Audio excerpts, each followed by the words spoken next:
Assalamualaikum warahmatullahi wabarakatuh. Perkenalkan, nama saya Natasha Faradila Esnaini, NPM 2018-4350-241 dari kelas R62.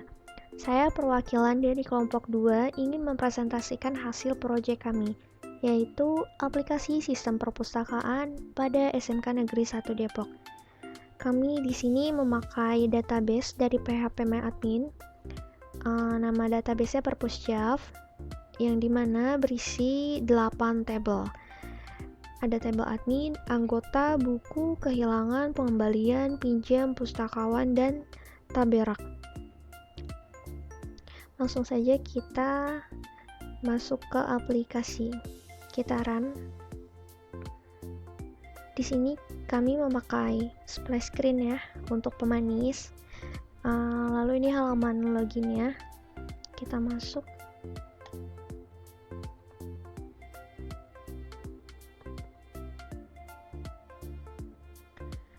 Untuk loadingnya kami pakai progress bar. Oke, kita udah ada di halaman utama, yaitu halaman beranda. Di sini di tiap menunya kami udah kasih keterangan ya.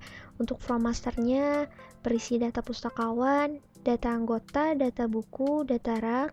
Untuk from transaksinya ada pinjam buku, kembali buku, buku hilang, dan untuk from laporannya ada 5 ya. Anggota, buku, rak pengembalian, dan kehilangan. Oke, kita di sini coba tambah data pustakawan. Data pustakawan itu data petugas ya, yang bertugas di perpusnya. Oke, kita masukin.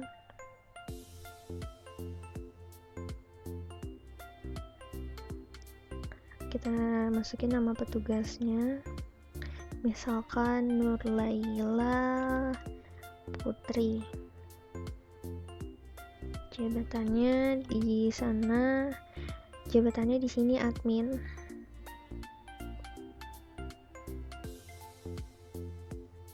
Alamat Jalan Jati.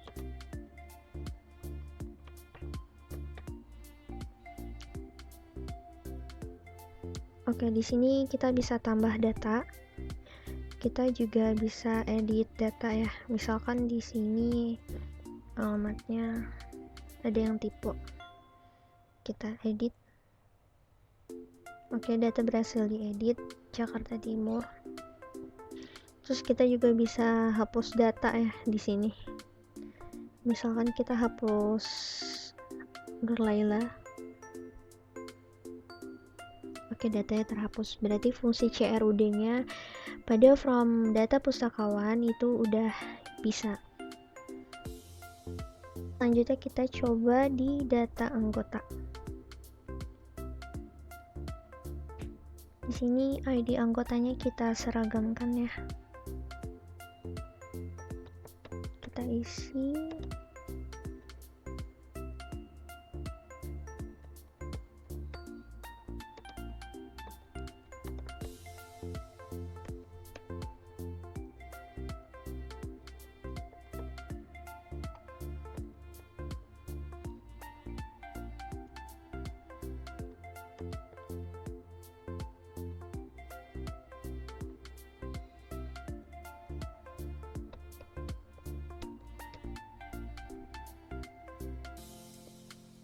Jadi kita bisa tambah data ya di sini.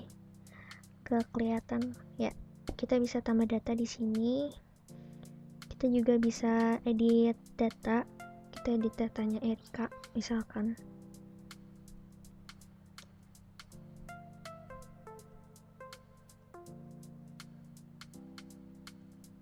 Ya, datanya udah keedit. Terus kita bisa hapus data. Oke, datanya terhapus. Jadi CRUD pada form data anggota juga sudah berfungsi. Selanjutnya kita ke data buku. ID bukunya juga di sini kita akan seragamkan.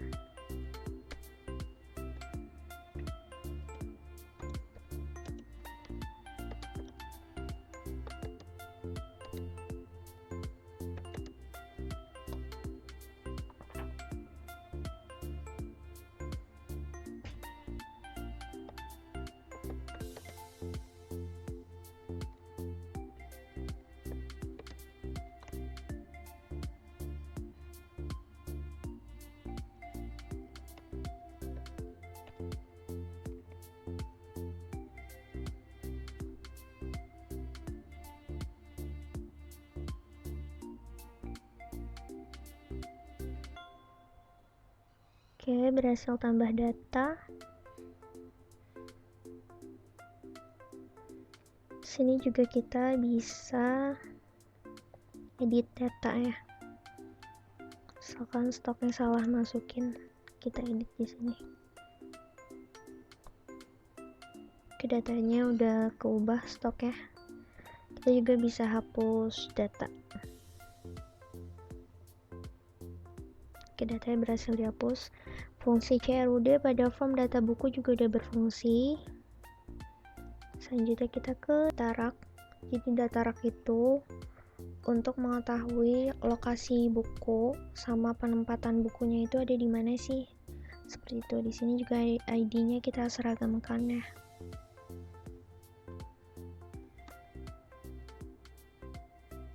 Misalkan ada di rak B,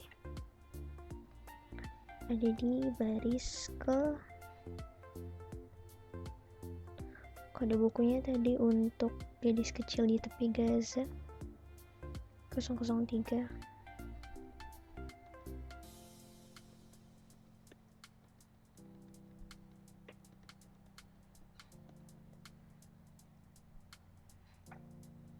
Oke, di sini kita bisa tambah data.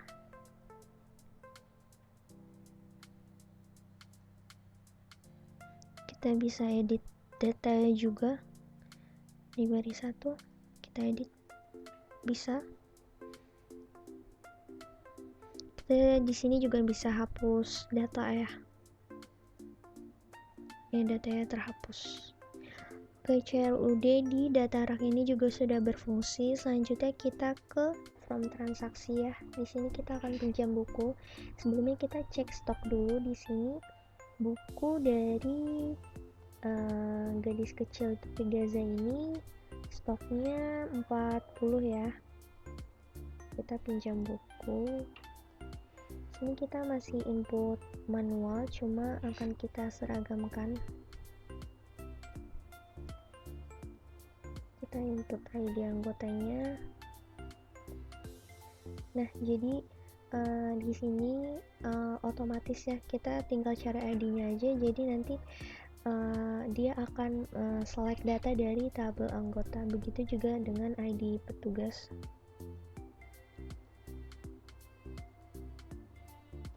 Kalau misalkan kita salah, di sini ada pesan ya kalau datanya tuh nggak ada.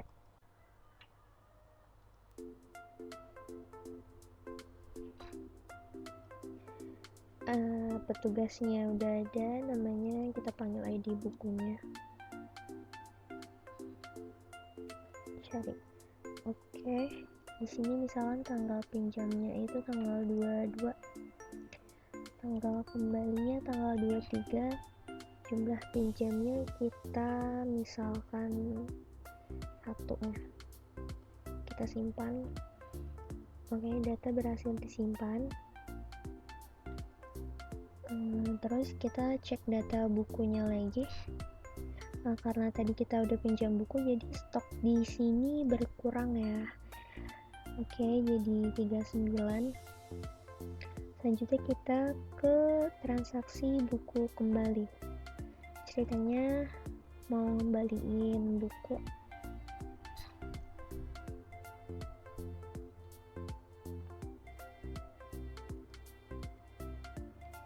Kita cari nomor peminjamannya. Jadi di sini juga otomatis ya, langsung select data.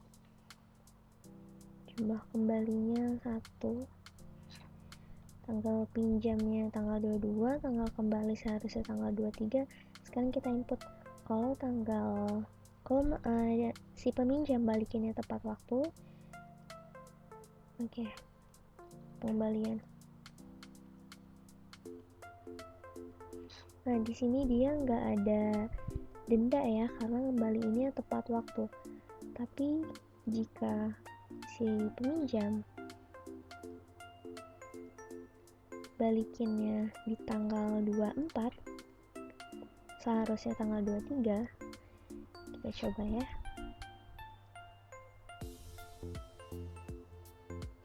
Kita konfirmasi. Nah, di sini ada keterangan dia telah sehari dan harus membayar denda sebesar Rp10.000. seperti itu. Tapi bagaimana jika si peminjam ini menghilangkan buku? Jadi kita tetap input di pengembalian buku, kita masukin nomor peminjamannya. Sini kita tulis jumlah kembalinya itu 0, dikembalikan pada tanggal 23 pengembalian. Oke, kita konfirmasi. Lalu kita ke form buku hilang.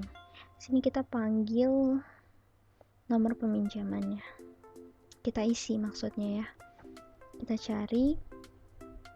Sini otomatis langsung menyelek data dari pengembalian yang tadi. Jumlah buku hilangnya 1, harga bukunya misalkan Gadis Kecil di Tepi Gaza itu 58.000.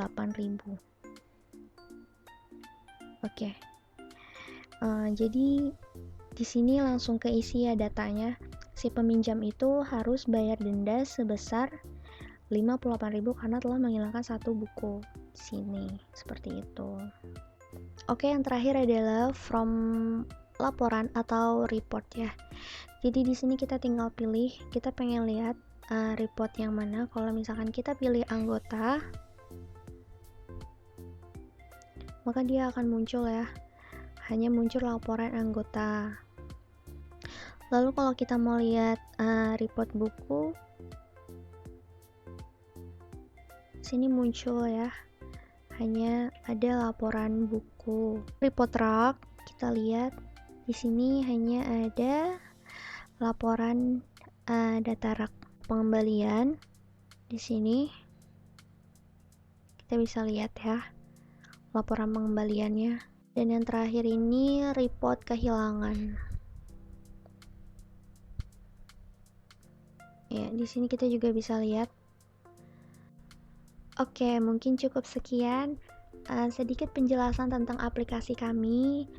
Apabila masih banyak kekurangan, mohon dimaafkan, mohon dimaklumi karena kami masih dalam tahap pembelajaran.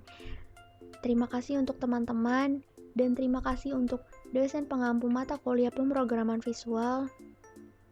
Wassalamualaikum warahmatullahi wabarakatuh.